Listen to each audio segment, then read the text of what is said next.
2019 সালে বিশালগড় থানাধীন এলাকায় এক নাবালিকাকে ধর্ষণ কাণ্ডে দোষী সাব্যস্ত যুবককে 10 বছরের সশ্রম কারাদণ্ডের নির্দেশ দিল বিশালগড় আদালত। উপরন্তু দোষী সাব্যস্ত খোকন দেবনাথকে 1 লক্ষ টাকা আর্থিক জরিমানা করেছে আদালত। অনাদায়ে আরও 1 বছরের সশ্রম কারাদণ্ড। নাবালিকাকে ধর্ষণ মামলায় দোষী সাব্যস্ত বিশালগড়ের বাসিন্দা খোকন দেবনাথের 10 বছরের সশ্রম কারাদণ্ড এবং 1 লক্ষ টাকা আর্থিক জরিমানা হলো। অনাদায়ে আরও 1 বছরের সশ্রম কারাদণ্ড।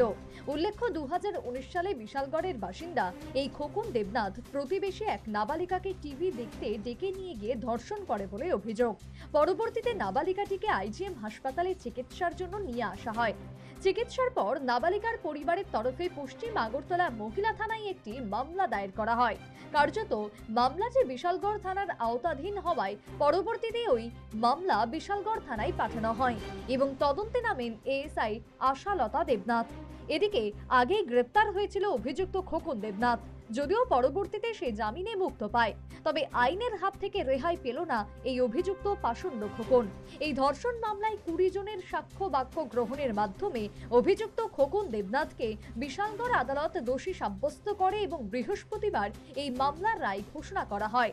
রায়ে আদালত এই খোকন দেবনাথকে 10 বছরের সশ্রম কারাদণ্ড এবং 1 লক্ষ টাকার আর্থিক জরিমানা ও অনাদায়ে আরও 1 বছরের জেলের নির্দেশ দিয়েছে বলেই জানালেন সরকারি আইনজীবী রিপন সরকার।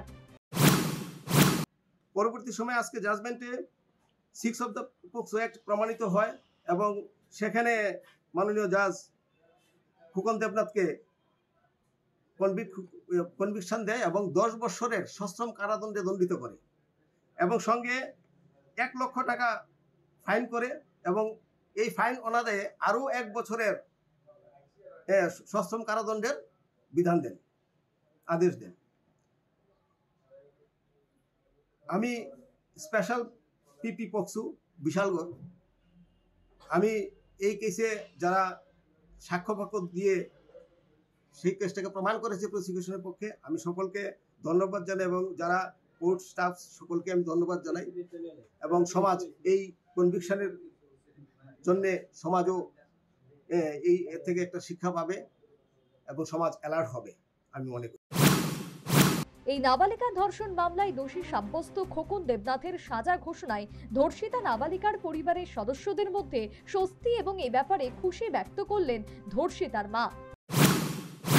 তারা বাড়িতে গেছিল আর কি আমার মেয়ে 5 বছরে, তো গেছে পরে তে আছে না আমি তোর ধুইরা তাইরে আছে না রেপ কেসের মতন করছে। আমরা কেস করছিলাম আগরতলা থানার ভিতরে যাইয়া, তারপরে কেস করছি পরে থানা তারা ধরছে পরে জামিনে বাড়িতে আইছে। আজকে 10 বছরের জেল হয়েছে তার, মানে আমি খুশি হয়েছি। 10 বছরের জেল যখন হয়েছে আমার মায়েরা বিচার পাইছে, এটাই আমি সবার কাছে অনুরোধ। বিচার খোকন দেবনাথ তার নাম। বাড়ি কি আপনার বাড়ির লোক? হ্যাঁ, আমার পাশের বাড়ি। কি করতো? অটো চালাইতো। তার মাও আসলো, তারপরে তারে ভাড়াই দিছিল বাড়ি। তারপরে পুলিশে ধইরা জামিনে মানে বাড়িতে আইছে। ওখানে তার জেল হয়েছে 10 বছরের, মানে এতে আমি খুশি হয়েছি। কার্যত 2019 সালের এই ধর্ষণ মামলার রায় 2024-এর 1 ফেব্রুয়ারি ঘোষণা হলো। দোষী সাব্যস্তের উপযুক্ত শাস্তিপ্রাপ্তি এক্ষেত্রে আবারও প্রমাণিত।